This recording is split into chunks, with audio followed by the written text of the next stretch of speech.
Buenos días.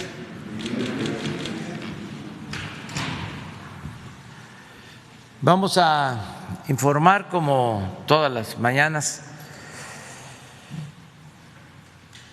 Solo comentar que se sigue con la vacunación a hospitales COVID.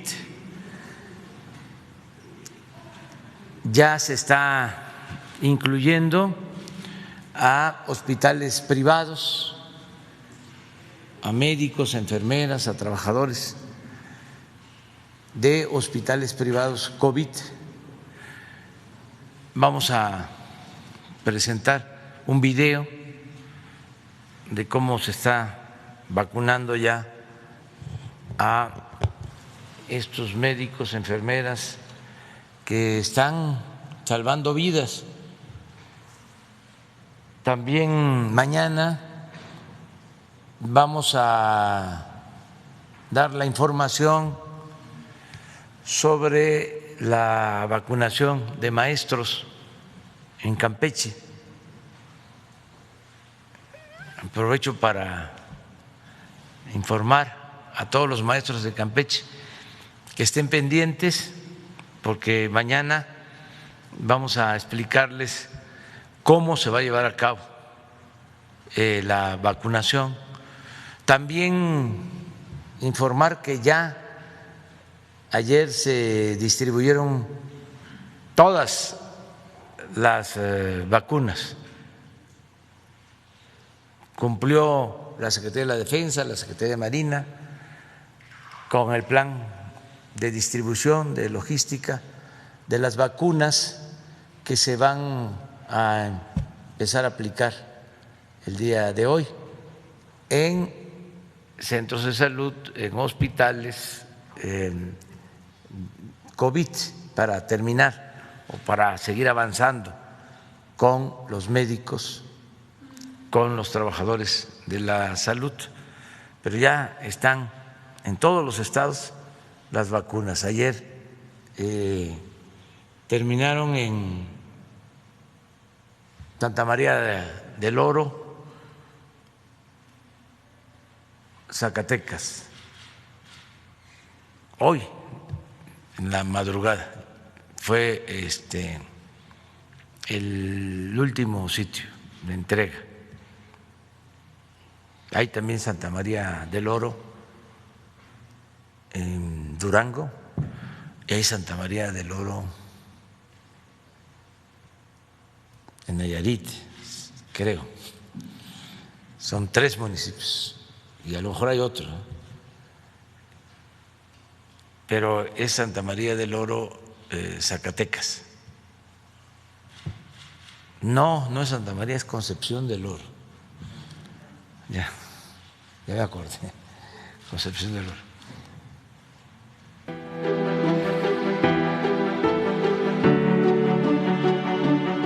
Nos encontramos aplicando la dosis contra el COVID al personal de la salud del sector privado. Me mandaron un correo ayer que tenía que entrar para registrarme en una página. Nos reunimos en el hospital, nos trasladamos desde allá, siempre cuidando las medidas higiénicas con distancia, y después nos recibieron aquí en el campo militar. Vamos pasando al personal a partir en grupos de 10 para agilizar este trámite. De manera ordenada pues nos formamos, después de eso pues ya nos pusieron la vacuna. Aproximadamente 4.200 dosis. Es un momento importante como personal de salud, la verdad estoy contenta. No me imaginé que por ser un hospital particular fuera tan rápido, está muy bien organizado. Nos han dicho nuestro gobierno que sí tenemos vacunas, sí va a haber vacuna para todos. Es importante que en cuanto tengamos la vacuna para toda la población, pues todos se vacunen. Supongo yo que eligieron a aquel personal que es muy probable que pueda infectarse, los que tienen contacto directo con el paciente. Ser solidarios y cuidarse a ellos y cuidar a los demás. Felices de que a pesar de ser de sector privado, recibimos la vacuna. Gobierno de México. Bueno, ese es el informe. Ahora sí, vamos a preguntas. A ver, Y luego tú. Buenos días, señor presidente. Mi nombre es Diego Elías Cedillo, por parte de Tabasco Hoy, Campeche Hoy, Quintana Roo Hoy, Diario Basta en la Ciudad de México, por parte de Grupo Cantón. Buenos días a todos y a todos. Señor presidente, con base en la toma de posesión de ayer de su homólogo, el presidente de Estados Unidos, Joe Biden, dio a conocer la agenda bilateral que se dará en todo el mundo por parte de Estados Unidos y también en México, que son buenas noticias en atención a los migrantes. Sin embargo, señor presidente, hay una inquietud que existe, yo creo, en toda la población mexicana, que es cuáles serán las cartas que tanto usted como su gobierno presentarán para volver al contexto de buenos vecinos y no solo de vecinos distantes. Obra escrita de Alan Reading, que es un retrato de los mexicanos. Esa sería la primera. Gracias, presidente. Bueno, es muy buena la relación con el nuevo gobierno. Coincidimos con la agenda que presentaron, lo que está proponiendo el presidente Biden.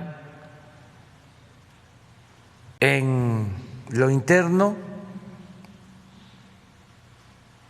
el atender la pandemia, que se mejoren las condiciones, si lo deseamos, de contagios y de fallecimientos en Estados Unidos. A eso le va a dar atención prioritaria, lo ha estado diciendo, es como lo principal y creo que es muy bueno porque es lo que más está dañando en el mundo, la pandemia. No es la crisis económica solamente, lo que más daño está causando es la pandemia de COVID. Eso es un sufrimiento, un dolor. Eso es muy triste porque es pérdida de vidas humanas.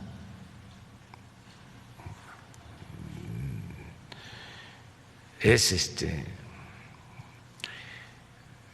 hospitales saturados de enfermos, contagiados, es mucha gente defendiéndose para salvarse, muchos esfuerzos de médicos, de enfermeras. Eso es lo más fuerte para la sociedad y para el gobierno. Entonces, él le va a dar toda la importancia, toda la atención a este asunto tan delicado. Lo segundo, pues es también importante, aunque tiene que ver más con lo material, con los recursos económicos. Creo que va a destinar como 1.9 billones de dólares de apoyos a la economía estadounidense. Eso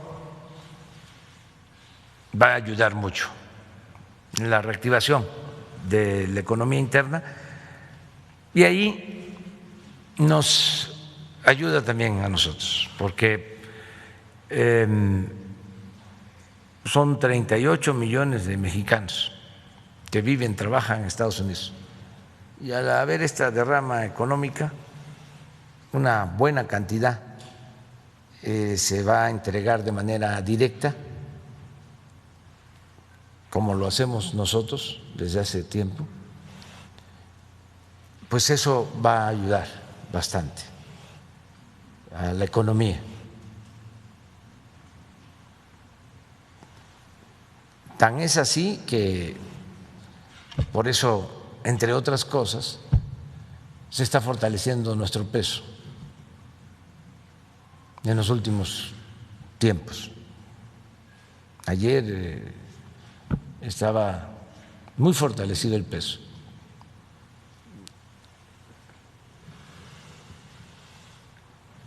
Y lo tercero sí va directo a atender una demanda de los mexicanos, que es su plan migratorio.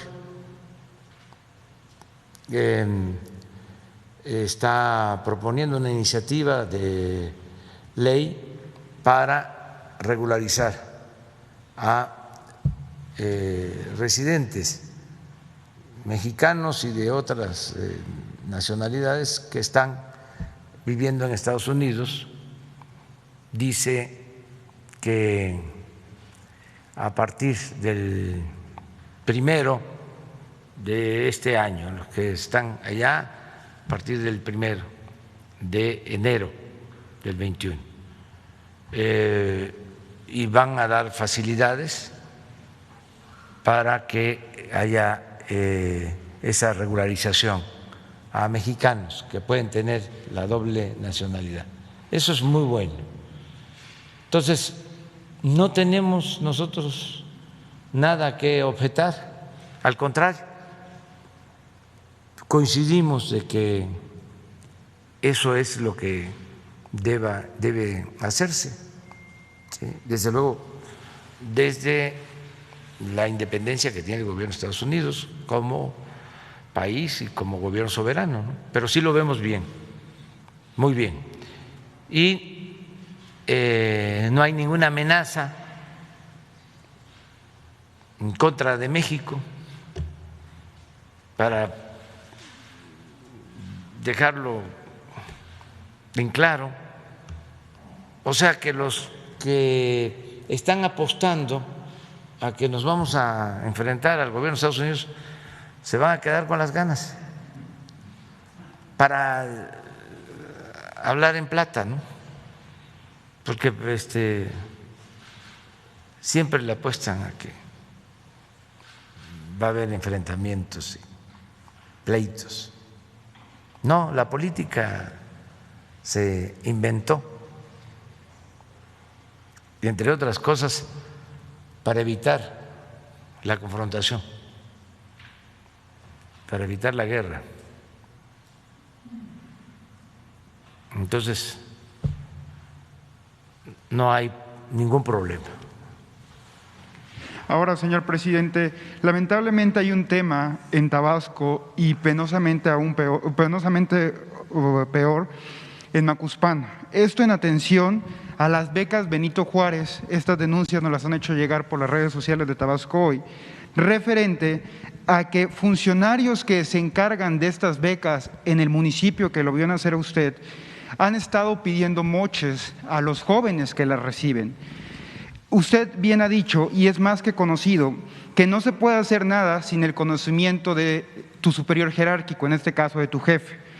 A raíz de la administración de Francisco Javier Custodio, que es el encargado de las becas Benito Juárez en Tabasco, a cargo del superdelegado Carlos Merino Campos, han tenido esta serie de denuncias e incluso funcionarios de la misma área que lo han denunciado nos han comentado han sido cesados de su encargo.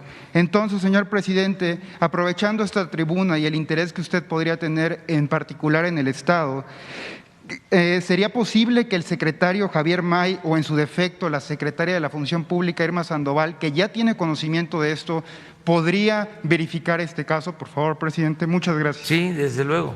Todo lo que sea denunciado como una irregularidad, como un presunto acto de corrupción, tiene que ser investigado y de demostrarse tiene que sancionarse, tiene que castigarse a los responsables. Cero corrupción, cero impunidad. Ya no es el tiempo de antes. Ya el gobierno no está hecho para robar. Ya que se vayan a otro lado, los corruptos. Ya no hay ninguna posibilidad de tener impunidad, porque antes robaban y ni siquiera perdían su respetabilidad, hasta se les ponía de ejemplo, ¿no? Entonces ya no es así. Ahora el que roba y se le demuestra de que es corrupto, queda estigmatizado, mal visto.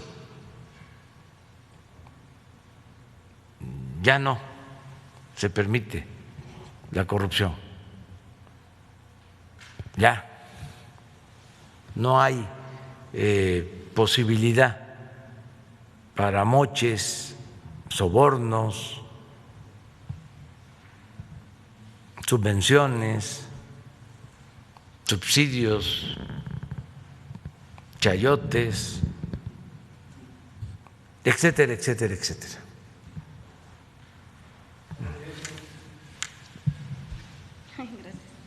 Gracias, presidente. Lisbeth Álvarez Martínez, de Grupo Política y ZMG Noticias. Presidente, saber cuántas niñas y niños han quedado en orfandad derivado del COVID.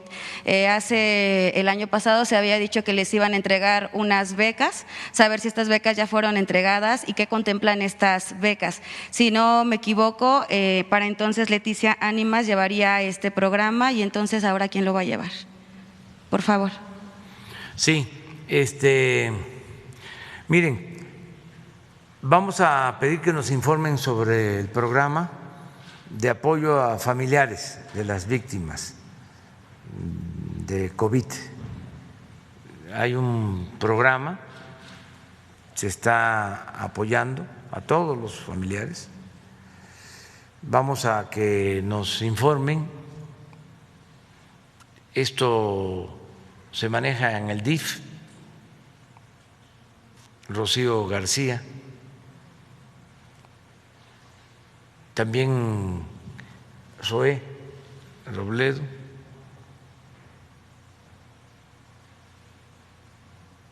los dos pueden informar sobre cómo van los apoyos. Pero en específico a niñas y niños, o sea, ¿cuántos han quedado en orfandad por esto? Ellos van a informarles sobre eso, tienen toda la información y hay un programa y se está avanzando en apoyarlos. En el caso de Leti Ánimas, que la extrañamos mucho porque era una mujer excepcional, una luchadora social, comprometida, defensora del pueblo,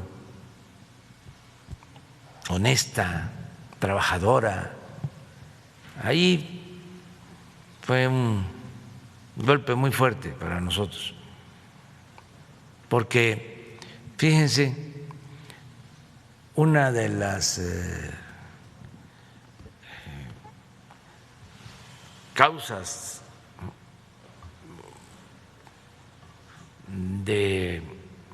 o mejor dicho, uno de los problemas que originó la política neoliberal durante muchos años fue la pérdida de las convicciones en servidores públicos, en profesionales.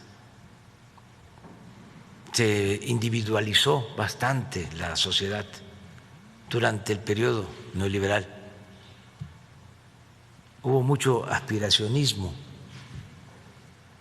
decir, yo me preocupo por mí, no me importa los demás. Entonces, en el caso de los funcionarios públicos, pues llegaban a los cargos a robar, a aprovechar la oportunidad para sacar beneficios personales. Es más, era el mal ejemplo que se daba desde arriba. Ya hemos hablado aquí de quienes estudiaron en escuelas públicas y van subiendo, y luego terminan, ya una vez que se meten a la política y llegan a vivir a residencias, a las Lomas, y ya tienen departamentos en Nueva York, y ya cambiaron completamente, ¿no? Pues ese modelo era el que predominaba, ese estilo de vida, eso era lo que rifaba. Entonces, las convicciones, los principios, los ideales, el amor al prójimo, eso se quedó de lado durante el periodo neoliberal. Afortunadamente, como he dicho siempre y se puede constatar todos los días, hay una gran reserva de valores culturales, morales, espirituales en nuestro pueblo. No pudieron imponer la corrupción como forma de vida por la cultura de nuestro pueblo, porque nosotros tenemos un pueblo que es heredero de una cultura de civilizaciones milenarias, y ese México profundo existe, y en ese México profundo hay un pueblo bueno, noble, honesto. Entonces, no pudieron eclipsar todo, no pudieron hacer valer en lo cotidiano aquello de que la moral es un árbol que da moras y que sirve para nada. No pudieron. Hay en nuestro pueblo una actitud y una forma de ser apegada a la moral. Entonces, ahora pues estamos llamando a participar a mujeres y a hombres que tengan convicciones, que quieran servir y no servirse, pero sí hicieron daño, porque no importaban los valores. Imagínense llegar a decir que la corrupción era parte de la cultura del pueblo de México, llegar a eso, y luego todo el saqueo que se registró durante el periodo neoliberal es el saqueo más grande que se ha cometido en la historia de México. No saquearon tanto a México en el periodo colonial, en los 3 siglos de dominación colonial, como lo hicieron en los 36 años del periodo neoliberal. Y se puede probar. Entonces fue una degeneración completa, una distorsión. Por eso están como extrañados, sorprendidos con la decisión que hemos tomado de desterrar la corrupción. ¿Cómo es esto? Muchos hasta llegan a pensar que es discurso, que es demagogia, y por eso me buscan a ver ¿dónde están los negocios? Pues no van a encontrar nada. Si yo llevo décadas sin tener una tarjeta de crédito, nada. Ahora es porque me pagan y mi esposa cobra mi sueldo. Hace unos días les comentaba yo que uno de estos periodistas que son pues muy deshonestos, no solo en lo económico, sino también en lo intelectual.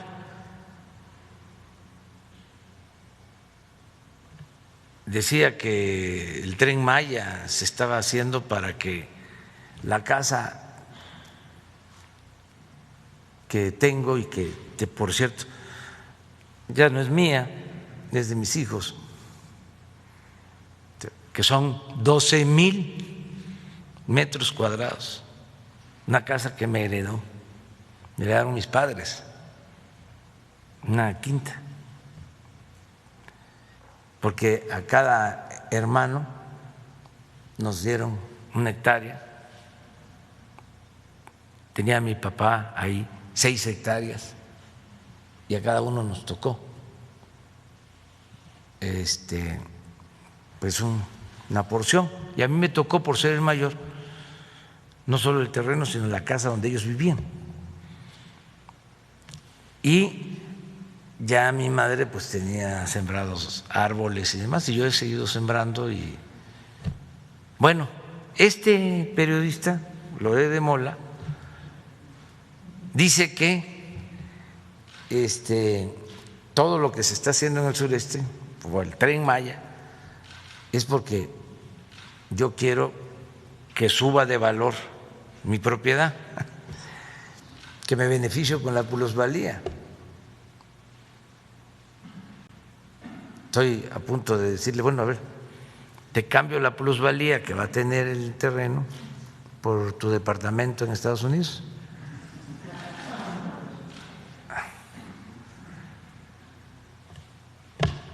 Pero no alcanzan a comprender de que hay personas, muchos afortunadamente, que tienen convicciones, que no se venden, que no tienen precio. Entonces, vamos a sustituir a Leti. Ya se está buscando, tiene que ser alguien con las características de ella, que esté vinculado al pueblo, que le tenga amor al pueblo. Eso es lo que estamos buscando. Y aprovecho para decirle a los estudiantes que ha habido una demora en la entrega de las becas, pero se va a resolver ya pronto y se les va a dar también por adelantado. Informo que ya los adultos mayores este bimestre, ya desde el día 15, ya tienen sus recursos. No todos. De los 8 millones, como 5 millones ya tienen sus recursos. Los que reciben su apoyo a través del banco, ya esos recursos ya se dispersaron. 5 millones de adultos mayores. Es un bimestre. Para el próximo sí se van a dar 2 bimestres, porque no se puede entregar recurso durante el periodo electoral. Entonces se van a adelantar 2 bimestres para adultos mayores, aprovechando esto. Niñas, niños con discapacidad, que son 1 millón, ya este primer bimestre, la mitad, los que tienen tarjeta bancaria, ya están recibiendo. En este trimestre se van a dispersar también los fondos para campesinos, que se les entrega un apoyo para la siembra del programa Producción para el Bienestar, lo que era el Procampo antes, que también ya se amplió a cañeros, a productores de café y a otros productores. Eso sí, ahora porque es la temporada de siembra, empieza el año y van a sembrar sus milpas y a sembrar lo básico, el maíz y el frijol. Presidente, y bueno, ya por último, saber si este programa comunitario pues, Ponte Pila, que son maestros que van colonia por colonia a hacer deporte con los vecinos, saber si se podría llevar a nivel nacional y bueno, nada más saber si cuándo reanuda su gira por la Ciudad de México que la canceló el año pasado. Gracias. Sí, sí, vamos a seguir impulsando todas las actividades deportivas. Vamos a ver cómo funciona ese programa y lo vemos, ¿no? Acerca de la gira por la Ciudad de México, me ha estado invitando la jefe de gobierno. Tengo mucho interés en recorrer las demarcaciones de la ciudad. Yo le tengo mucho cariño a la gente de la Ciudad de México, bueno, a todo el pueblo y de manera muy especial a los capitalinos. Conmigo se han portado más que bien. Imagínense, me permitieron que yo gobernara,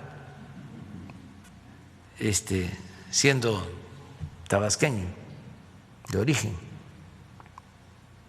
y me permitieron que yo gobernara la capital. Me apoyaron y gané en una elección difícil, porque fue cuando se creó aquella ola, ¿se acuerdan? En el 2000, de que ahí venía el cambio.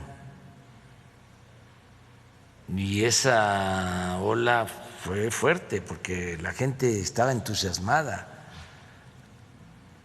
pensando de que en efecto iba a haber un cambio, ¿no? Entonces, por poco y nos lleva esa ola. Gané, creo que por 3 o 4 puntos, 3 puntos. Si hubiesen demorado más las elecciones, a lo mejor no hubiese ganado. Pero la gente de la ciudad me apoyó, ganó el candidato del PAN, Fox, sacó más votos que yo aquí. Yo saqué votos, gané, pero en segundo lugar en la ciudad. Pero me apoyaron y luego me rescataron cuando querían desaforarme el pueblo de la Ciudad de México. Me sacó a flote cuando el desafuero. Y luego que participé de nuevo como candidato a la presidencia, aquí votaron por mí en el 2006, en el 2012 y ya el 18 pues ni hablamos, ¿no?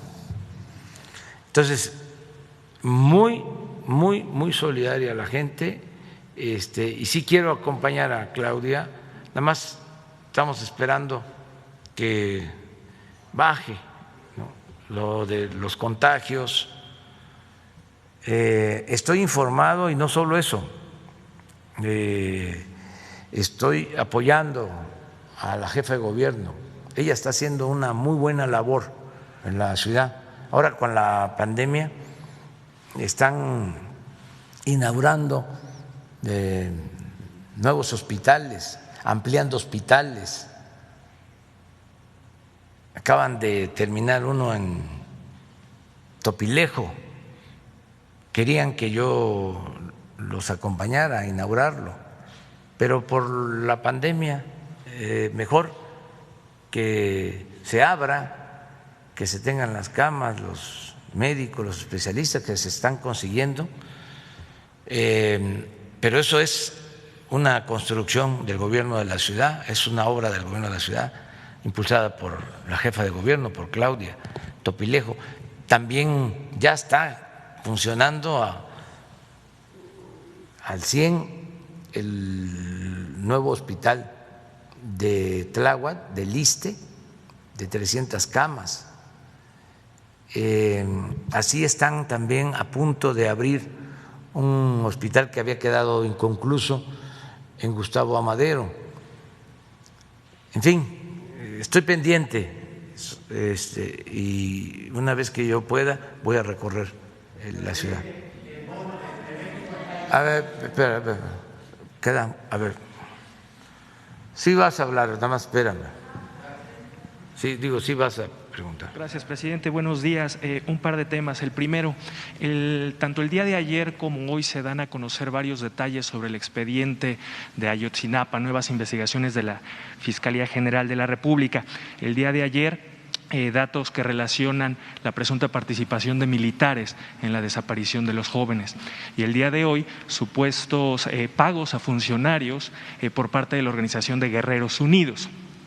Entre los personajes que se mencionan está el jefe de la Policía de la Ciudad de México, Omar García Harfuch, y otros funcionarios del Estado de Guerrero, exfuncionarios. Sobre este tema, presidente, preguntarle, ¿tendría que investigarse al jefe de la Policía de la Ciudad de México y al resto de los personajes que son mencionados en este expediente?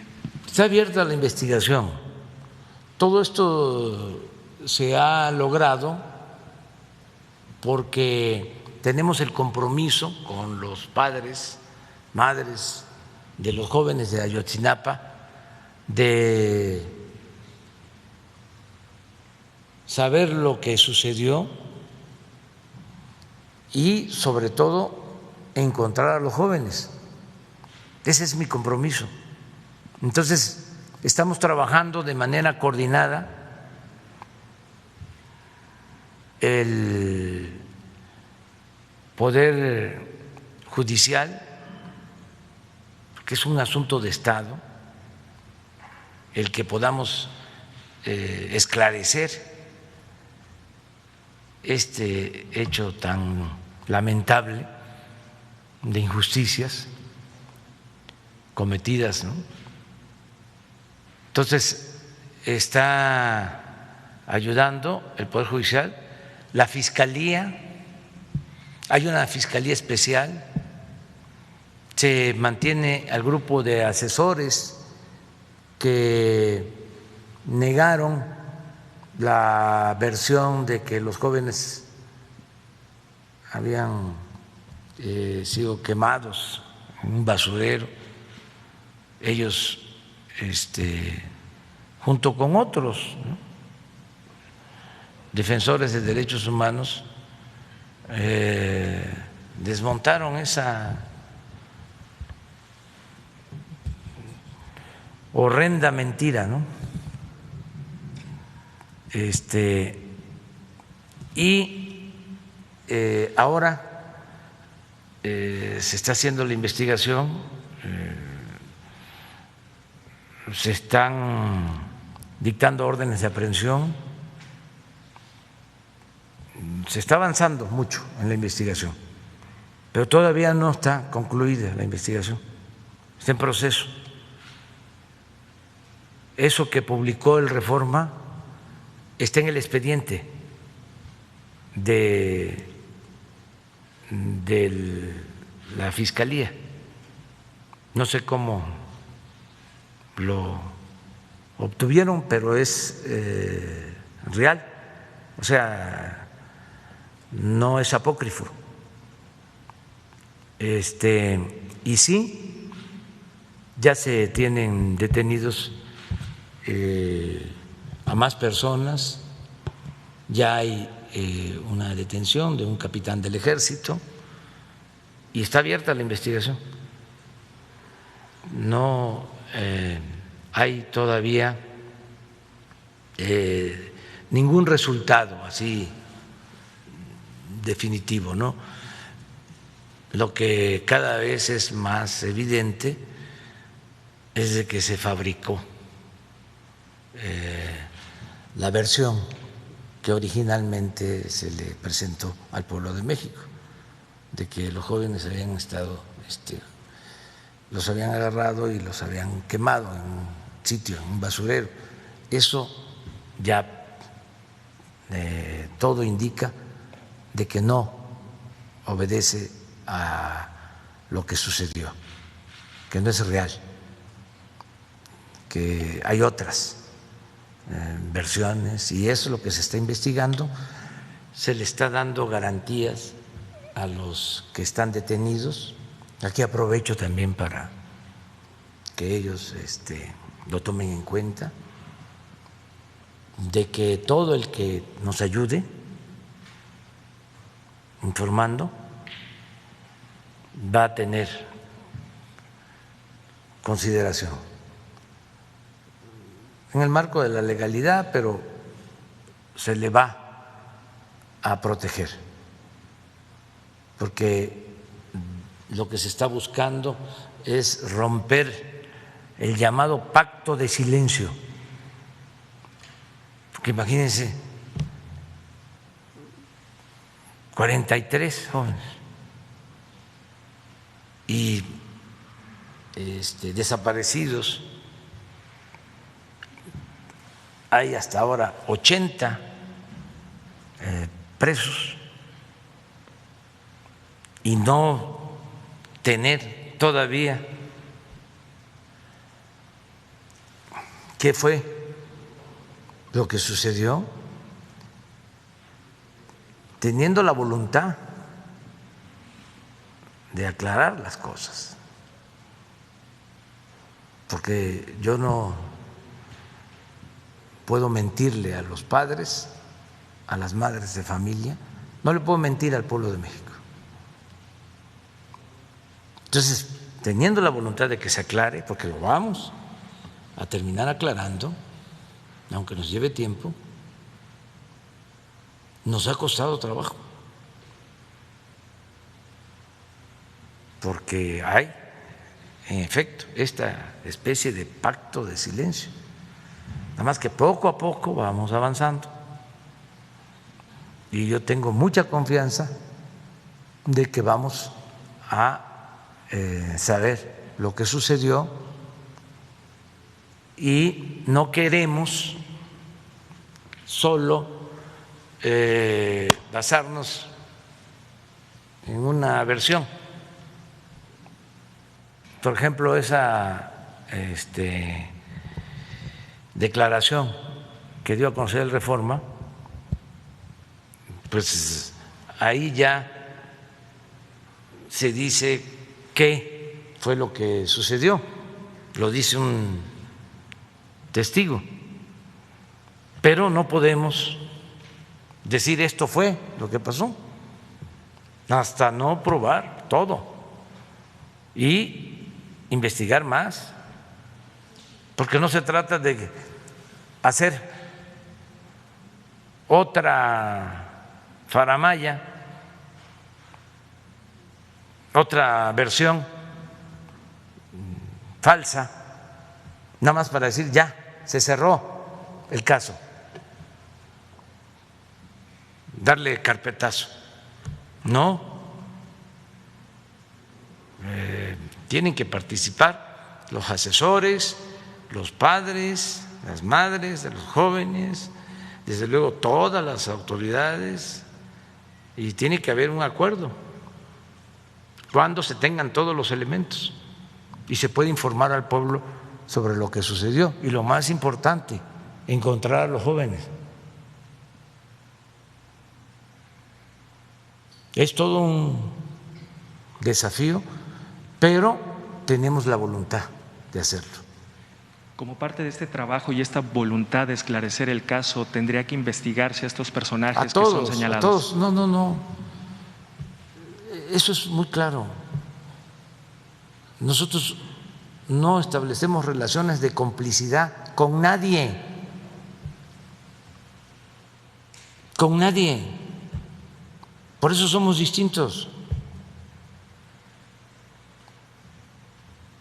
No somos iguales, pues. Lo digo con todo respeto a los anteriores gobernantes. Por eso les cuesta mucho a los de la prensa conservadora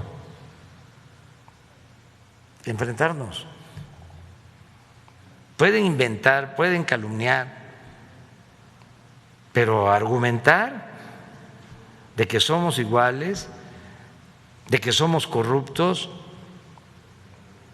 de que somos cómplices, de que hacemos enjuagues con grupos de intereses creados, no, eso no. Por eso está muy bien, muy bueno el debate en estos tiempos, muy bueno el debate en este aspecto.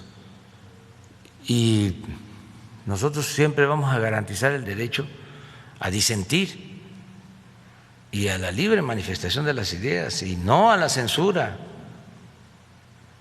Y también otro asunto que también debe considerarse, la transparencia, no ocultar nada. Cuando hablo de que ese documento salió del expediente de la Fiscalía, lo menciono porque siempre se recurre a lo del debido proceso, ¿no? Y sin embargo, hay filtraciones, que es el caso de esta publicación. Pero la verdad, eso no es lo esencial. Lo importante es la justicia. En el caso ahora del general Cienfuegos, ¿no?, que porque ordenamos que se diera a conocer el expediente, que podía haber alguna violación legal. No hay, pero también siempre hay que poner por delante la ética. Es como poner la justicia por delante, la justicia sobre el poder incluso. Entonces, la transparencia es una regla de oro de la democracia. Sí, el debido proceso hay que cuidarlo, pero no por eso no dar a conocer pues lo que el pueblo tiene que saber. Imagínense cómo se daña un país, cómo se afectan las instituciones si no se da a conocer por qué motivo. En este caso, la Fiscalía tomó la decisión de no ejercer acción penal y se queda el expediente ahí. No, pues acaban con todo los adversarios, los conservadores. ¿Dónde está la transparencia? No que no eran iguales, pero dijimos, va el expediente. Se van a molestar los de la DEA, pues ofrecemos disculpa, pero que quede a salvo el prestigio de México, de las instituciones, y también ya que quede como lección de que no se pueden fabricar delitos.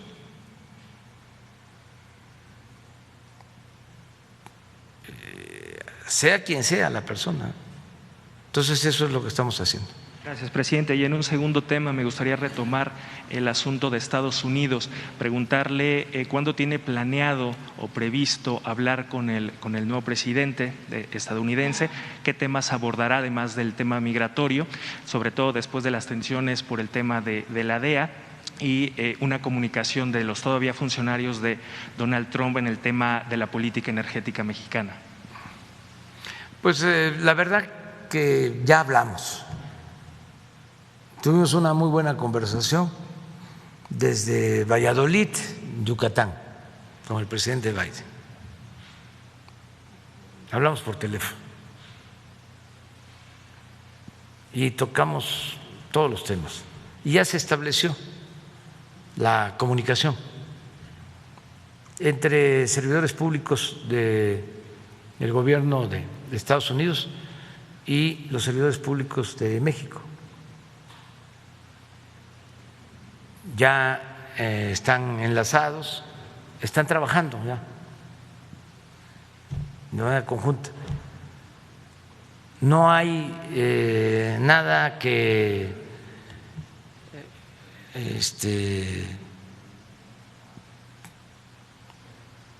sea urgente, pues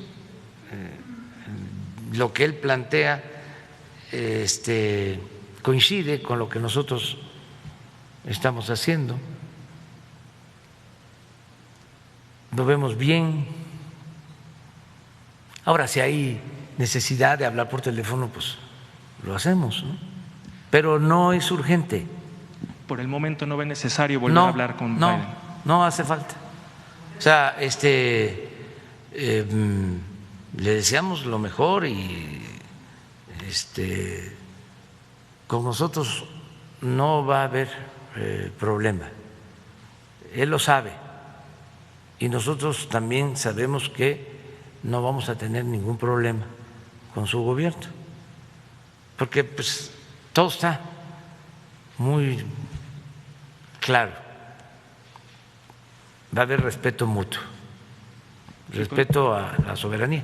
Y el asunto energético pues se va a ver en su momento. Yo nada más quiero aclararles a los críticos nuestros, a la prensa conservadora, de que cuando se aprobó el tratado nosotros procuramos que el tema energético no quedara incluido en el acuerdo y que en materia de petróleo se estableció incluso, había un capítulo amplio que no aceptamos, que querían una integración en materia energética, incluyendo el petróleo. Entonces, no entró el tema del petróleo en el tratado. Esto fue un motivo de una diferencia de fondo, se rompieron las pláticas. Yo todavía era presidente electo, pero no acepté como estaba redactado el capítulo energético. Se rompieron las pláticas, hubieron presiones y a la semana hicieron una consulta al presidente Trump y él estuvo de acuerdo en nuestra propuesta. Y a ver si Marcelo Ebrard a lo mejor nos está escuchando, nos manda cómo quedó el texto, porque es un párrafo o dos en el tratado, para que esto se aclare, porque a lo mejor no lo saben los expertos o especialistas o comentaristas o articulistas. Entonces, se cuidó eso. Es más, nosotros no íbamos a aceptar el tratado si quedaba el capítulo como originalmente estaba acordado. No lo íbamos a aceptar. Por eso se puso tenso. Pero van a ver lo que quedó. Ellos se quejan fundamentalmente de un aparente bloqueo a las inversiones para energías limpias. No, es que se debe de entender de que en el periodo neoliberal no les importó a los gobernantes defender a las empresas públicas, a las empresas de la nación. Parecían gerentes los presidentes, nada más atendiendo los asuntos particulares y no atendían los asuntos públicos, lo que tiene que ver con el pueblo de México. Era atender a grupos, es una política facciosa de apoyar a una minoría, apoyar a empresas. Ahora es distinto. Por eso nuestra defensa de Pemex y nuestra defensa de la Comisión Federal de Electricidad. Y les extraña que nosotros estemos protegiendo a Pemex y protegiendo a la Comisión Federal de Electricidad. Es nuestra función.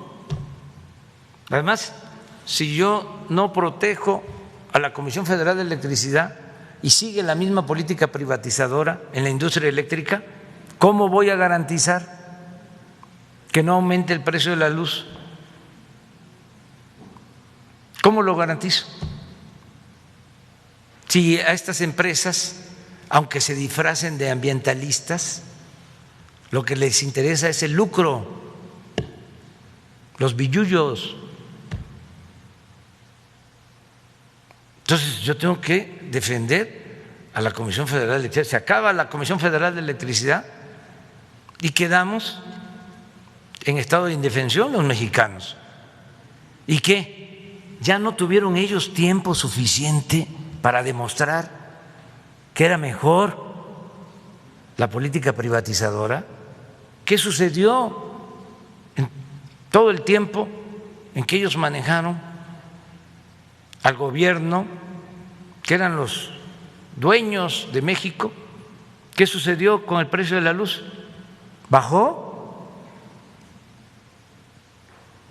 ¿Se benefició la gente? ¿Se beneficiaron los consumidores? Lo mismo en el caso del petróleo. ¿Qué? ¿Bajaron los precios de las gasolinas? ¿Se benefició a los mexicanos? ¿Y quieren más todavía? Pues que me digan nada más de qué quieren su nieve. Por último, presidente, a reserva de que pudiera pasar lo del tratado. A ver, porque esto no se… Préstame. Esto a lo mejor no lo saben algunos. Capítulo 8.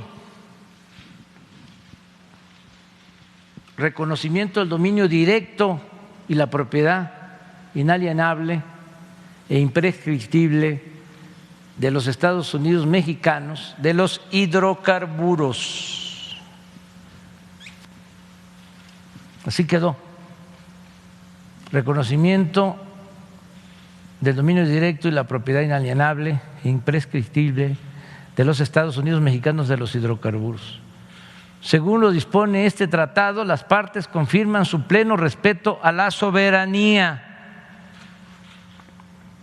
y su derecho soberano a regular con respecto a asuntos abordados en este capítulo de conformidad con sus respectivas constituciones y derecho interno en pleno ejercicio de sus procesos democráticos. En el caso de México, y sin perjuicio de sus derechos y remedios disponibles, conforme a este tratado, Estados Unidos y Canadá reconoce que México se reserva su derecho soberano de reformar su Constitución y su legislación interna. Hasta ahí la dejo, pero lo vamos a terminar, porque esto es todo el capítulo. Eran como 100 hojas y ahí sí estábamos, nos tenían bien apergollados. México tiene el dominio directo y la propiedad inalienable e imprescriptible de todos los hidrocarburos en el subsuelo del territorio nacional, incluida la plataforma continental y la zona económica exclusiva situada fuera del mar territorial y adyacente a este, en mantos y yacimientos, cualquiera que sea su estado físico, de conformidad con la Constitución Política de los Estados Unidos Mexicanos. Pero esto es muy importante. México se reserva el derecho soberano de reformar su Constitución y su legislación interna. Entonces, esto es lo que establece el tratado. Entonces nosotros dejamos libres, no comprometimos todo lo que es el sector energético por esto. ¿Quiere decir, presidente, que no habrá ningún cambio ni flexibilización en esta política? No va a haber cambio. No va a haber cambio porque no vamos a seguir con la política de desmantelamiento de las empresas de la nación. Y que no les extrañe, ellos, como cualquier país en Estados Unidos, defienden sus ramas económicas estratégicas. Ahora el presidente Biden, ayer, ¿qué decidió? Cancelar un oleoducto, Alaska.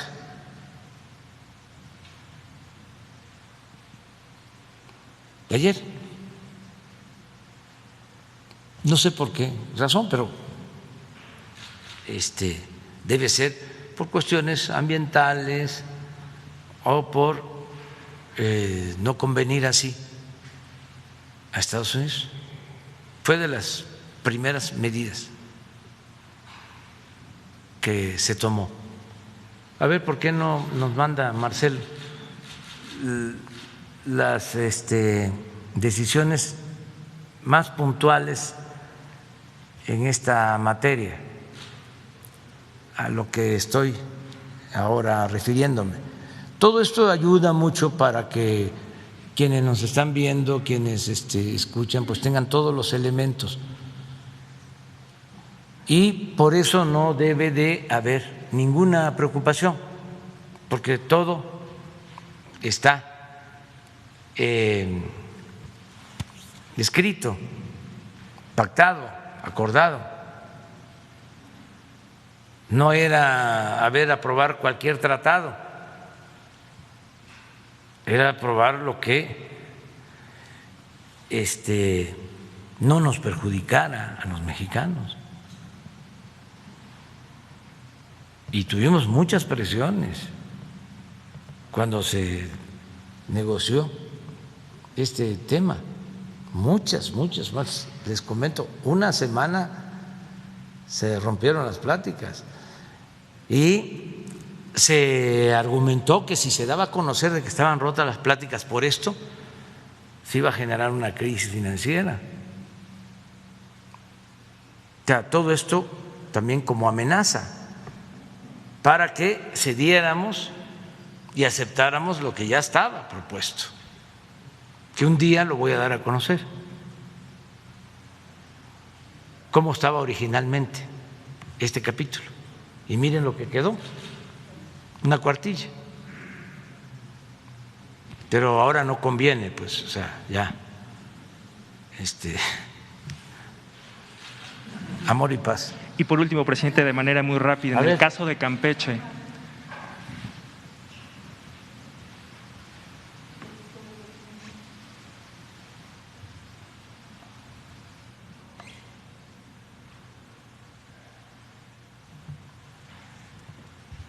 Estos son los primeros decretos presidenciales.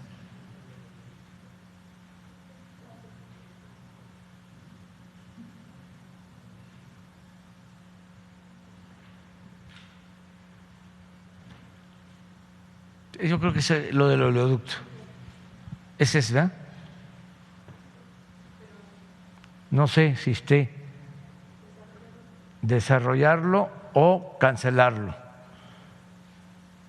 Entendí de que era cancelar. A ver, preguntarle.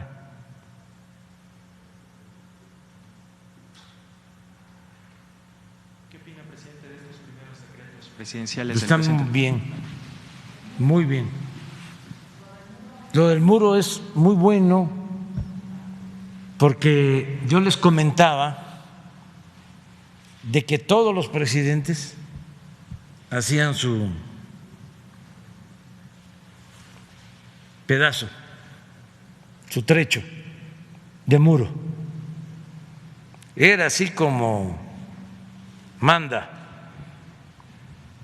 todos.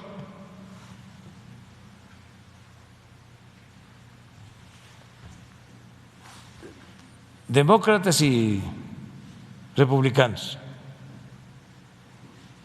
En los 3.180 o 3.200 kilómetros de frontera,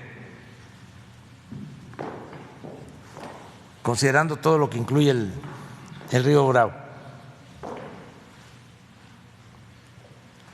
A ver si no tienen ahí lo de, mientras nos aclaran, lo de cómo se construyó el muro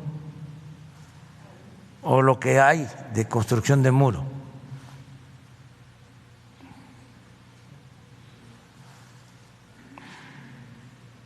Por eso es muy bueno que, aquí está, sí, 3.200 kilómetros de frontera. Miren, Clinton, 100 kilómetros.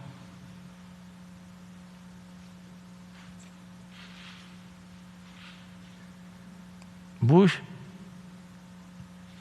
880.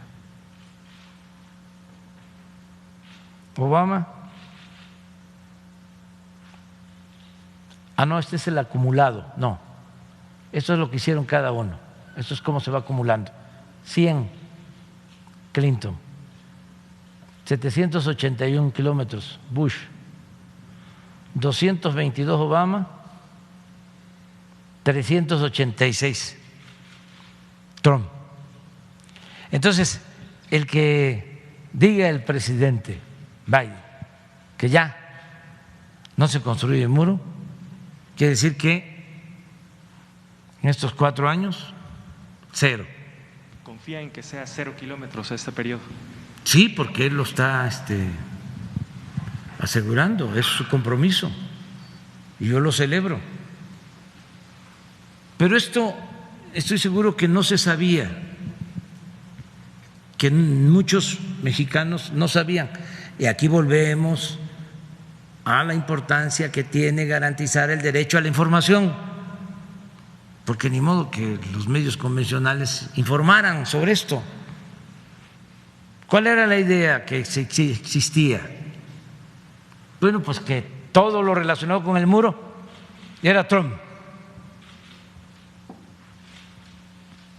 Sabían que, claro, aquí son 2 periodos con Bush, pero también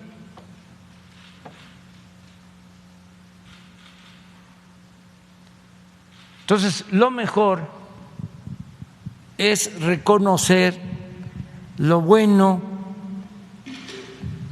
de quien esté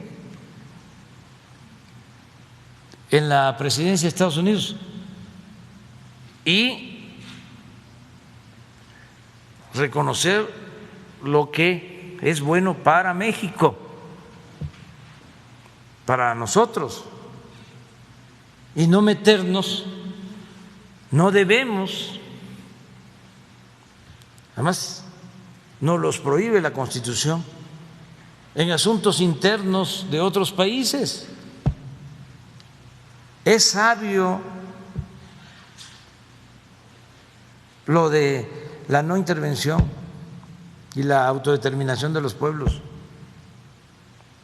Esto viene de la frase célebre del presidente Juárez: entre las naciones como entre los individuos, el respeto al derecho ajeno es la paz.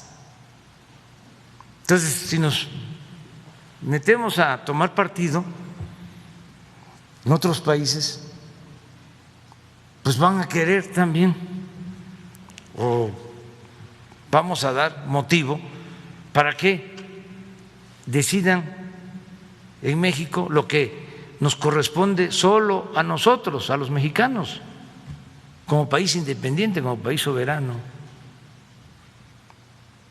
Entonces, eso es un poco la explicación. Es revocarlo. Es una decisión del presidente. Digo, a partir de un decreto, bueno, este es otro tema, que es también muy favorable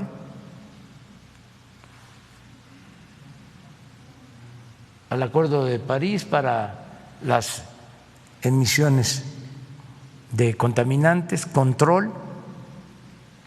Nosotros estamos inscritos en esa política de medio ambiente.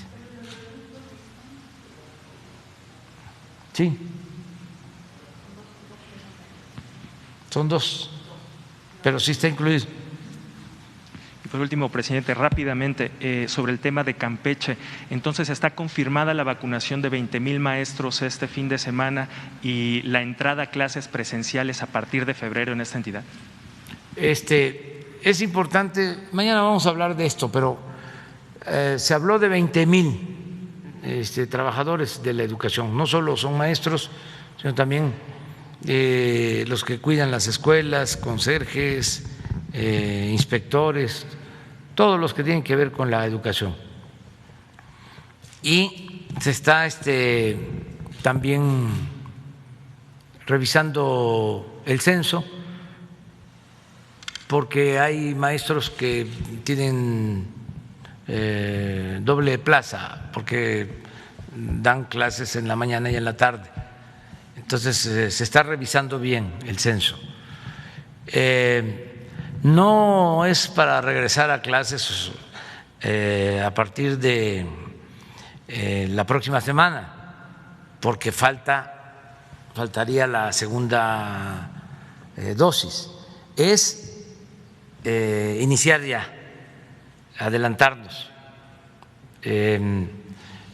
Campeche está en verde, me informaron, no sé si va a ser así, que ya pasa a amarillo ahora con la nueva evaluación. De todas maneras, como han estado mucho tiempo en verde y apenas entran en amarillo, pues vamos a vacunar a los maestros. Entonces, a los 21 días, que es el plazo mínimo, que puede aguantar más tiempo, ya Pfizer con la Organización Mundial de la Salud están llegando a un acuerdo para ampliar, o sea, que se puede sostener la efectividad de la vacuna más tiempo, más de 21 días. En eso están. Entonces, se aplica la vacuna este fin de semana y tendremos que esperar hasta el segundo, hasta la segunda aplicación. Y ahí sí ya empezaríamos a las clases. Pero es adelantarnos, es ir avanzando en eso, porque sí necesitamos regresar a las clases presenciales. y es un acuerdo con los maestros. Ellos están ayudando, la mayoría de los maestros están pendientes de los alumnos, pero pues ya queremos que sea normal, presencial, por eso empezamos en Campeche. Pero mañana vamos a informar bien sobre todo el plan de vacunación, en donde, porque habíamos hablado de las escuelas, pero hay como 1.500 escuelas en Campeche, porque no solo de organización completa, hay multigrados en comunidades muy pequeñas. Entonces vamos a buscar que los centros de vacunación estén lo más cerca posible, pero que no sean los 1.500, porque sí se complica la logística, ¿no?, para los brigadistas que van a vacunar, pero eso ya lo estamos resolviendo. A ver, allá el compañero que eso. ¿Sí? Gracias, presidente. Buenos días a la gente que lo escucha dentro y fuera del territorio nacional. Soy Marco Antonio Olvera, de la revista Énfasis y del canal de YouTube Marco Olvera Oficial. Presidente, el tema del bono colocado por su gobierno en los mercados de Taiwán y Luxemburgo. México accedió por primera vez al mercado Formosa de Taiwán, donde colocó un nuevo bono de referencia a 50 años por $3,000 millones a una tasa de rendimiento de 3.75% y una tasa cupón de 3.75%. Esta operación se realizó a través de un doble listado y se ejecutó simultáneamente en dos mercados, la Bolsa de Valores de Taiwán y la Bolsa de Valores de Luxemburgo, respectivamente. El objetivo de este doble listado, es decir, en dos bolsas al mismo tiempo, fue diversificar la base de inversionistas y acceder a nuevos mercados. La operación alcanzó una demanda máxima de $10,000 millones, equivalente a 3.33 veces el monto colocado, y participaron 210 inversionistas institucionales a nivel internacional. La oferta se realiza tras las recientes colocaciones de deuda de países como Perú, y Brasil, e incluso la emisión de papeles comerciales en dólares por parte de un productor de ron de origen venezolano a finales de noviembre del año pasado. Los inversionistas extranjeros están comprando la deuda mexicana después de que el peso barriera la mayor parte de pérdidas durante el 2020. Son dos preguntas sobre este tema, presidente. ¿Cuáles serían los beneficios a mediano y largo plazo que obtendrá México, nuestro país, ahora que accedió por primera vez al mercado Formosa de Taiwán, para colocar un bono a 50 años? En 50 años ya no vamos a estar nadie de los que estamos aquí, y que alcanzó una demanda máxima de $10,000 millones, o sea, 3 veces al monto colocado. Y en ese sentido, si usted considera como presidente de la República, si hay apetito de los inversionistas extranjeros para comprar la deuda mexicana y qué ganaría México. Y le tengo dos preguntas más, por favor. Sí, mire, México está en una situación muy cómoda en cuanto al manejo de sus finanzas. Ayer se dio a conocer que el Banco de México tiene récord en reservas, 290,000, un poco más, millones de dólares en reservas. Son récord las reservas del Banco de México. Otro dato importante es que ya nos estamos recuperando, ya está creciendo la economía, no nos endeudamos más allá de lo que significó la caída de la economía, no hubo deuda adicional y se está fortaleciendo el peso. No sé cómo usted ahora.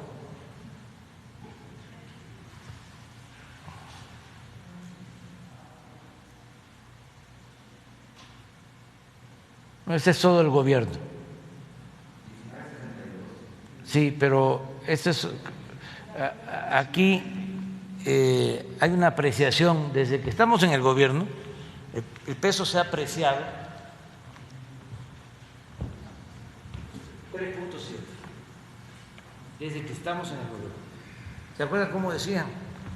De que iba a ser como no sé qué país, porque por respeto a ese país no lo menciono, y que iba a haber fuga de capital. A ver cómo está el dólar de hoy.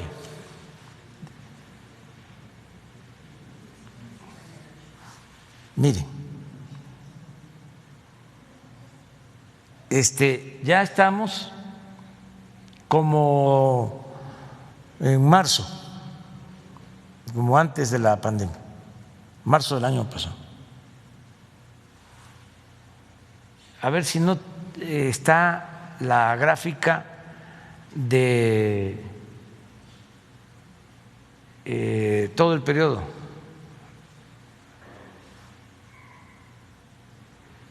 La gráfica. Entonces, todo esto es importante y en efecto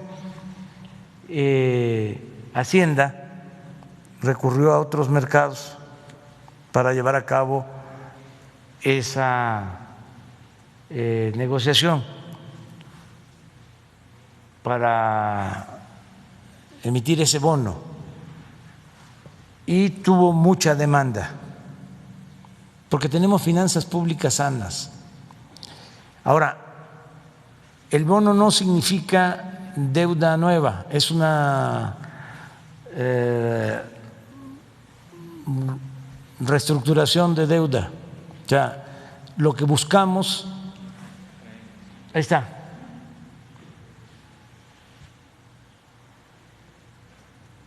Pues ya estamos como en marzo.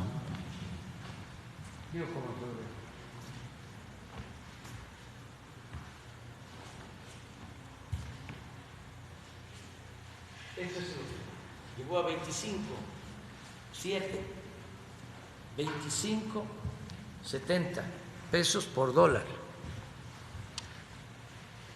a 19.58.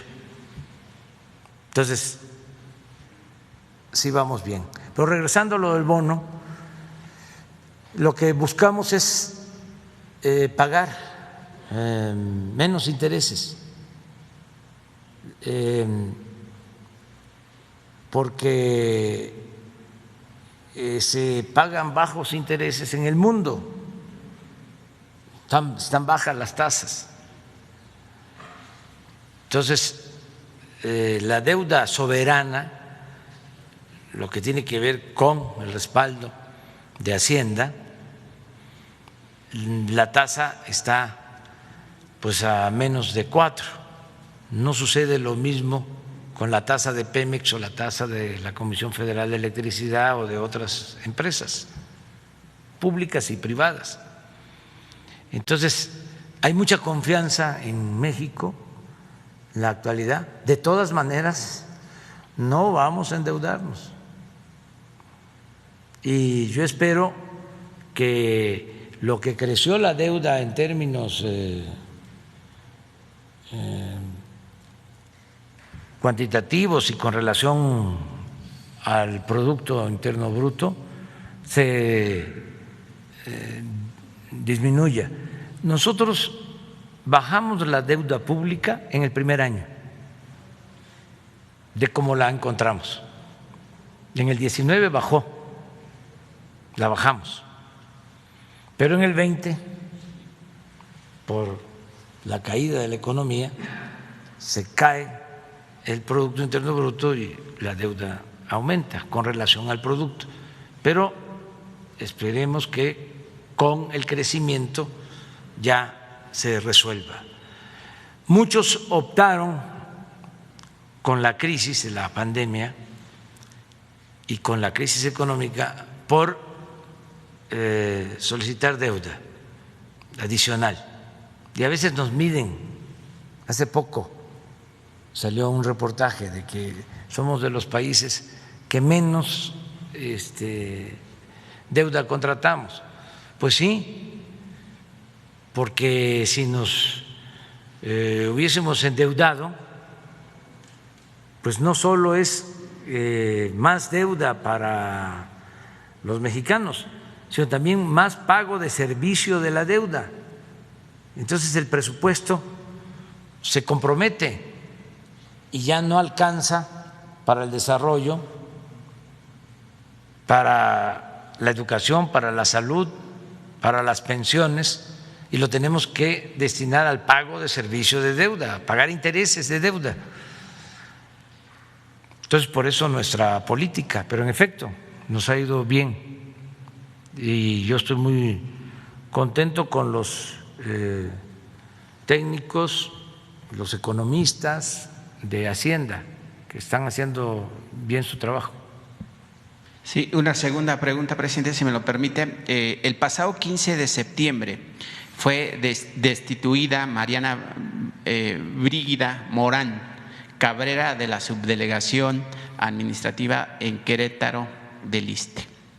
En su lugar se nombró al señor Marcos Chávez Narváez, quien se desempeñó como subdirector de Recursos Humanos en la subdirección de dicha de Secretaría de Salud en el estado de Guerrero, y cuenta con una carpeta de investigación por omisiones en sus actividades, o sea, se le acusa de destinar recursos del Programa de Inclusión Social 2015 a personal eventual que no acreditó el puesto ni profesión, así como el pago a personas que no le formalizaron el contrato con la institución, causando un daño mayor a 20 millones de pesos.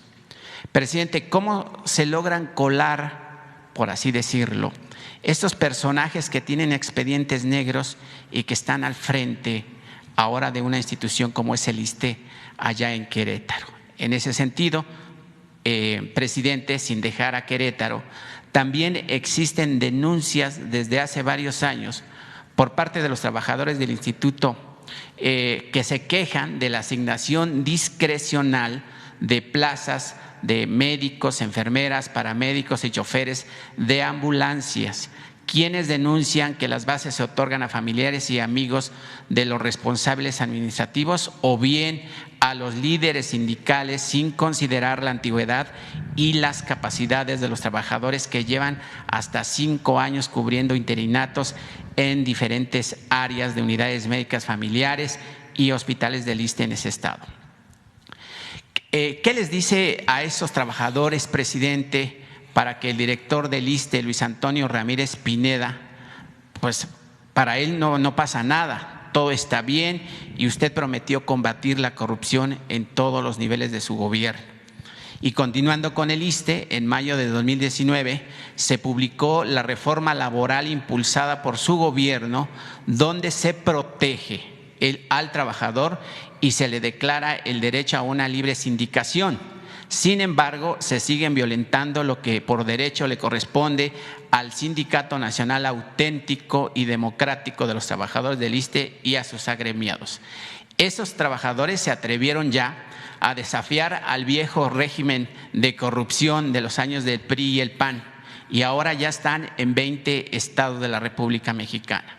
En ese sentido, presidente, y pese a que su gobierno sigue combatiendo la corrupción, el director del ISSSTE, Luis Antonio Ramírez Pineda, quien por cierto es hijo de Eladio Ramírez, es gobernador de Oaxaca y expriista, continúa violentando lo que por derecho le corresponde al sindicato mencionado y a sus más de 3,500 trabajadores, pese a que usted nombró al general de división Jean Pedro Lumán Iturburu para ocupar el cargo de director normativo de administración del ISSSTE. Pese a ello, la violación a los derechos laborales de esos trabajadores del mencionado sindicato siguen ocurriendo, como cuando estaba el doctor Pedro Centeno Santaella. No los dejan trabajar, al igual que el director normativo de salud, doctor Ramiro López.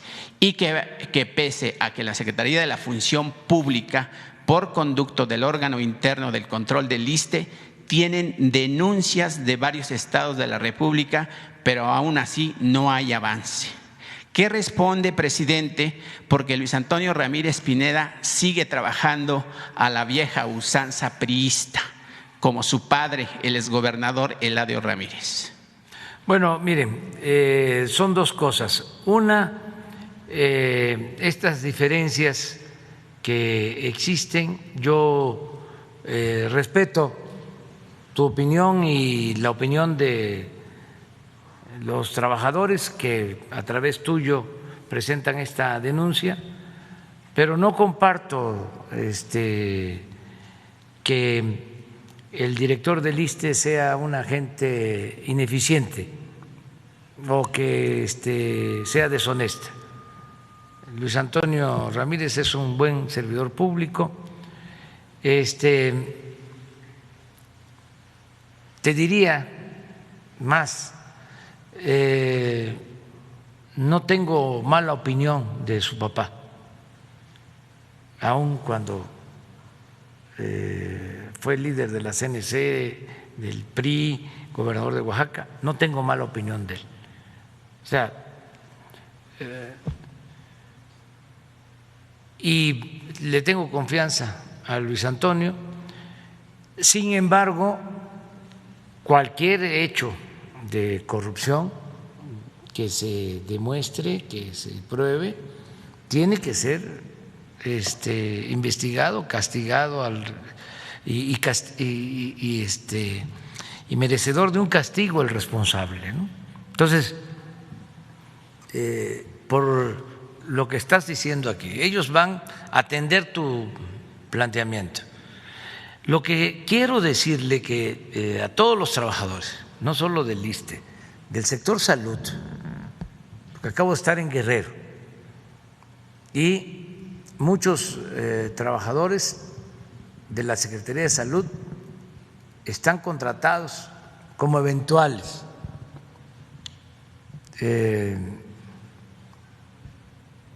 Por contrato, y llevan muchos años.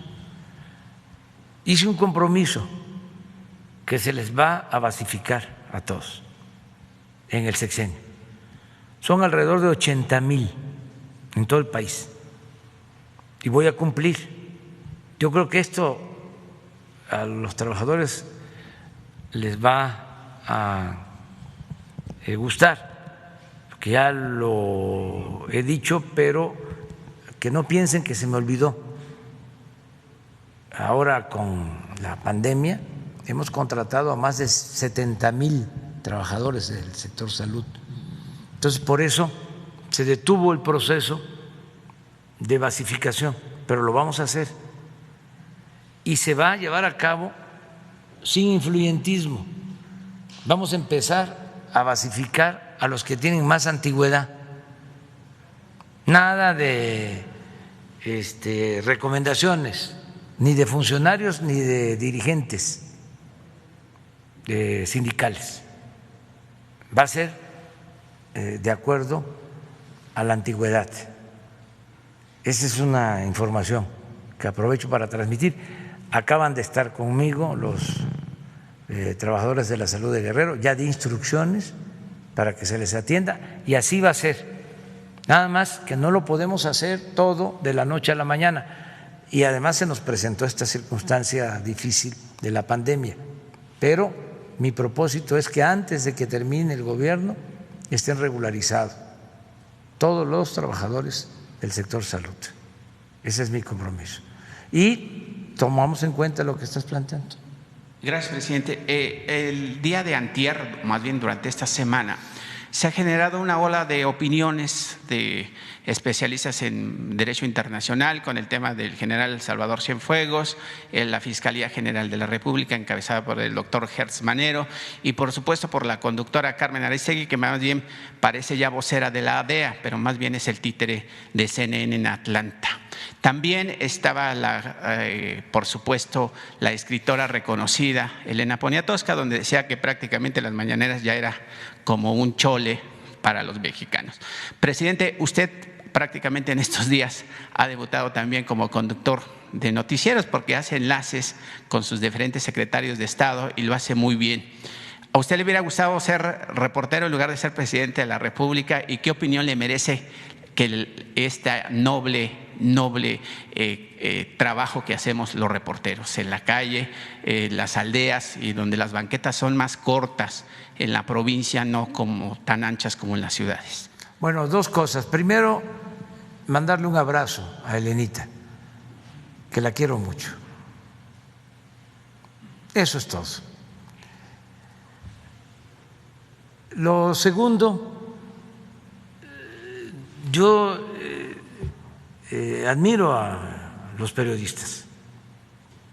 Es un oficio muy noble, que requiere abnegación y principios, ideales. No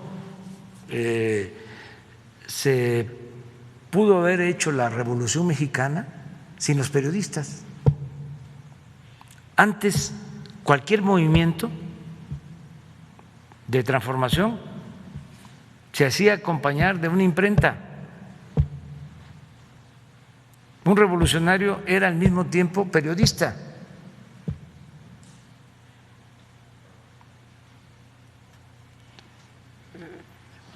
Entonces son profesionales admirables. Es una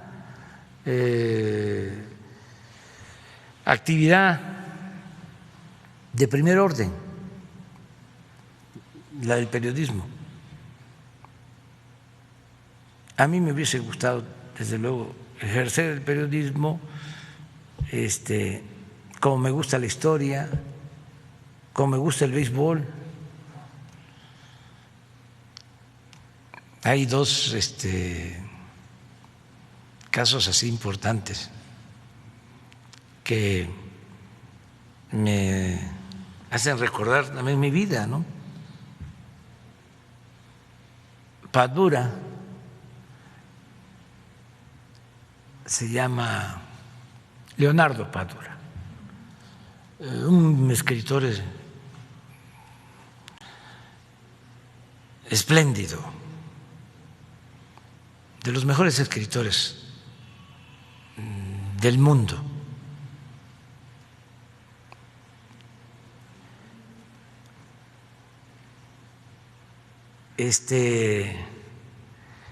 Empezó jugando béisbol.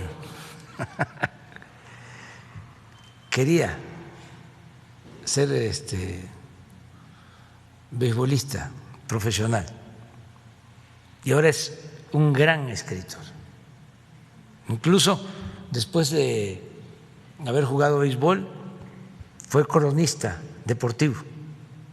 Tiene un libro sobre béisbol en la época inicial de la Revolución Cubana, de los beisbolistas que decidieron quedarse en la isla, cuando les ofrecían llevárselo a los equipos grandes,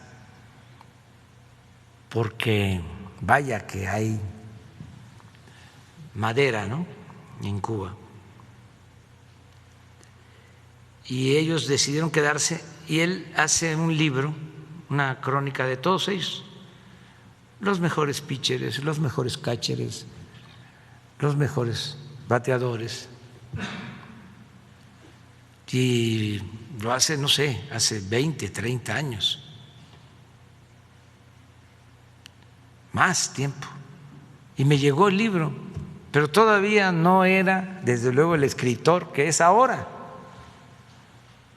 Ahora, repito, es un gran escritor, porque hay buenos escritores y hay grandes escritores. Padura es un gran escritor. Ese libro sobre el hombre que amaba a los perros, sobre la vida y el asesinato de Trotsky, es una obra de la literatura y de la historia novelada y tiene otras grandes obras. Pero empezó así, jugando béisbol. ¿Saben quién otro? Sí. ¿Y saben quién otro? Bueno, a Hemingway le gustaba mucho el béisbol, pero no lo practicaba así. Estamos hablando de los que querían ser profesionales del béisbol. El otro es el de Calle 13, René. Esa es la segunda base. Y terminó pues como un buen intérprete, ¿no? En su género. A mí me gusta Calle 13. Entonces, como dice, a ver, ¿qué te hubiese gustado? A mí me hubiese gustado también el béisbol. Nada más que jugaba yo béisbol, no era yo maleta, pero tenía yo que dedicarme a la escuela y decidí por la escuela y ya fui abandonando el béisbol de vez en cuando, ¿no?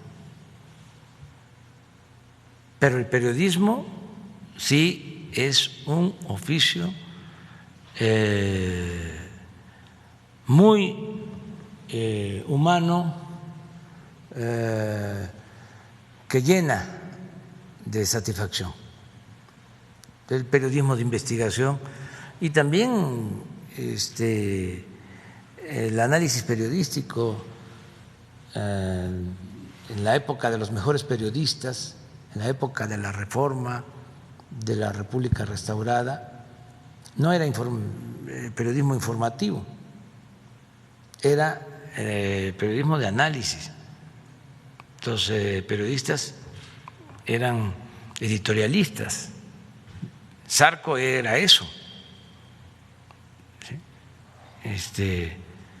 Era un periodista de análisis. No había en ese entonces periodismo informativo, eso surge más que nada durante el Porfiriato, a partir del Imparcial, ese periódico que fue moderno, ¿no? Para aquella época, llegó a tirar hasta 120,000 ejemplares diarios, cuando en el país habían 14, 15 millones de habitantes, 125,000 ejemplares diarios tiraba el Imparcial. ¿Qué periódico hoy tira 125,000 ejemplares diarios? ¿Cómo? Bueno.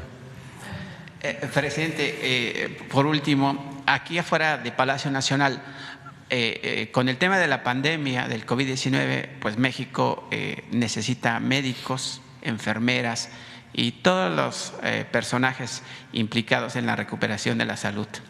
Aquí afuera de Palacio Nacional anda un médico que le voy a exponer lo que está viviendo, porque usted dice que el gobierno debe de contratar a médicos y que se le debe de dar acceso a la gente especializada en esa materia. Su nombre es Israel Chávez Márquez, es egresado de la Universidad Autónoma de Baja California de la Facultad de Medicina Campus Mexicali, mérito académico 2017. Su cédula profesional es 11 64 49 336.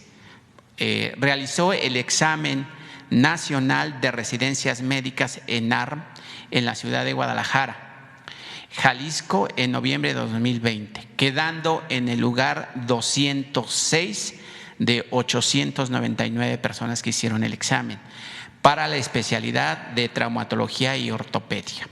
El 28 de noviembre del año pasado, el IMSS, a través de la Comisión Interinstitucional para la Formación de Recursos Humanos para la Salud, publicó en la página de internet el número de plazas para médicos seleccionados, en donde ofertó 318 plazas. Se registró para el curso de las 318 plazas ofertadas por el IMSS y el 16 de diciembre del año pasado al 31 de diciembre del mismo año, a través de su página de Educación Salud, publicó los resultados del proceso de selección, donde no quedó seleccionado. El pasado 12 de enero fue a las instalaciones del Centro Médico Nacional Siglo XXI para hablar con los titulares del área de educación en salud.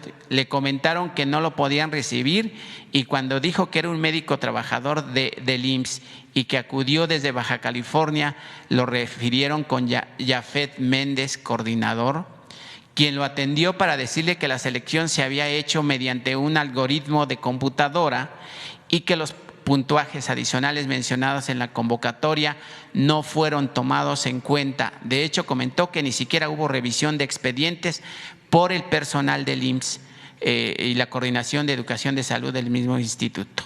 La titular es la doctora Carolina del Carmen Ortega Franco. En la División de Programas Educativos está la doctora Norma Claudia Nocoechea Silva. Presidente, ¿cómo rechazar a estos? No se le rechazó. Médicos. No se le rechazó, estoy seguro. Es que eso ya se resolvió, ya no es el tiempo de antes. Ahora el examen fue revisado por una comisión de gente honesta, de médicos de mucho prestigio, incluso estuvo bajo resguardo de médicos militares. Se cuidó muchísimo todo el proceso de ingreso. De todas maneras, se le va a atender, pero estoy seguro de que no hay ninguna irregularidad. No hay ninguna irregularidad, presidente. Quizá habrá que revisarlo, porque puede ser que sí, puede ser que no. Pero aquí mi pregunta es si México está carente de médicos en una pandemia, claro, y no aceptar el trabajo de estas personas, de lo que estamos careciendo. Claro. No es posible que se haga eso. Bueno, tiene opciones. Nosotros estamos ampliando al doble la capacidad para que se formen especialistas, al doble de lo que había anteriormente. A ver, no tenemos los médicos ni tenemos los especialistas que requiere el país. Eso se le debe a los neoliberales, porque nada de que ellos no tienen que ver con esto. Quienes trabajaron en el periodo neoliberal y los intelectuales orgánicos que protegieron a la política neoliberal, los periodistas, los medios de comunicación que defendieron ese modelo son responsables de que México no tenga los médicos, no tenga los especialistas que requiere ahora con la pandemia, porque apostaron a la privatización de la educación. Es de los frutos podridos de la política neoliberal, el que no tengamos los médicos y los especialistas, porque se aplicaban exámenes de admisión y no había cupo y se rechazaba a muchos que querían estudiar, ingresar a la licenciatura y luego a la especialidad. Bueno, estamos haciendo un esfuerzo para que no se queden sin estudiar los que quieran hacerlo. Cero rechazos. Entonces, aumentamos de 8,000 plazas al doble de plazas para especialistas, con becas, porque durante mucho tiempo no les importaba ampliar oportunidades. Pero no solo eso, todo el que quiera irse becado al extranjero para hacer su especialidad tiene ese derecho garantizado. ¿Qué pasa con este médico?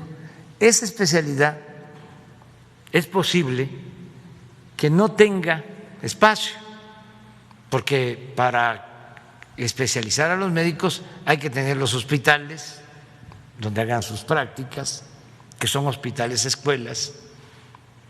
Se están habilitando hospitales escuelas para poder dar atención a todos, recibirlos a todos los que se pueda, pero no es posible ampliar más, o sea, hay límites.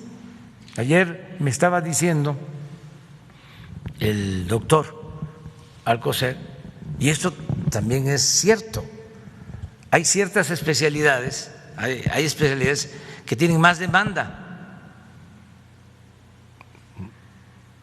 porque tienen más mercado, para decirlo así, con toda claridad.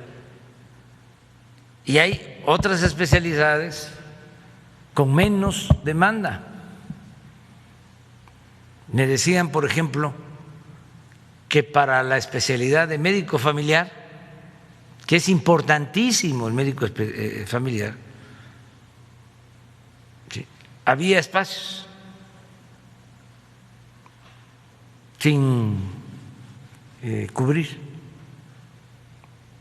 Entonces, de todas formas, estamos ya viendo convenios con países extranjeros, con Estados Unidos, con el Reino Unido, con Argentina, con Cuba, para mandar a especialistas.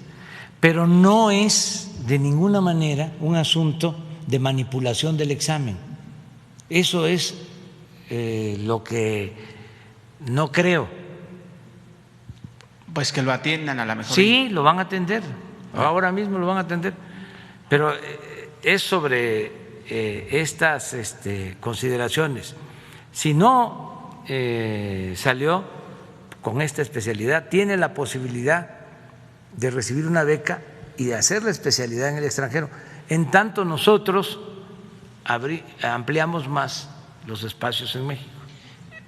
Presidente, con el tema de la pandemia, obviamente hay carencia de hospitales y de médicos y demás, pero es el resultado de que no se invirtió porque seguimos utilizando esos hospitales o el servicio de los médicos como si tuviéramos 80 o 40 millones cuando somos 130 millones de mexicanos. Se dejó de invertir en educación pública y en salud porque se buscaba poner la educación y la salud al mercado, privatizar la salud, privatizar la educación. Afortunadamente no avanzaron mucho, porque imagínense, nos agarra más avanzada la privatización en salud con esta pandemia. Entonces, si hemos podido enfrentar la pandemia y que no le falten las camas a la gente, es porque hemos hecho un esfuerzo desde el Estado para garantizar esta infraestructura, pero sí fue mucho el déficit que se heredó en salud y en educación. ¿Cuánto tiempo le llevará a su gobierno estabilizar, digamos, el sector salud, luego de que la pandemia le puso un stock no solamente a México, sino al mundo entero, para amortiguar y ofrecer los servicios por lo menos básicos que tiene acceso la población? Y muchas gracias. La pandemia nos ayuda también, tiene otras aportaciones, por lo general todo es dolor y tristeza, sobre todo, ya dije, por la pérdida de vidas, pero hay cuestiones que han sido favorables. Por ejemplo, hemos tenido que rehabilitar hospitales, terminar hospitales que habían quedado inconclusos y hacerlos en poco tiempo y equiparlos. Entonces, pasando la pandemia, ya con la vacuna, pues vamos a la rehabilitación de todo el sistema de salud pública. Ya estamos garantizando que la atención médica sea gratuita. Por ejemplo, todos los institutos de salud que son de primera, ya no hay cuota,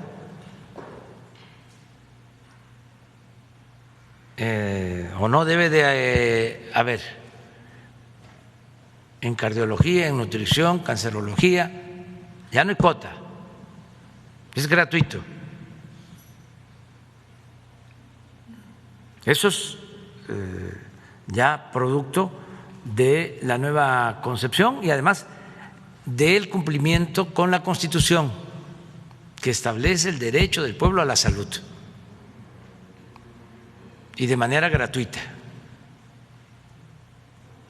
universal y gratuita.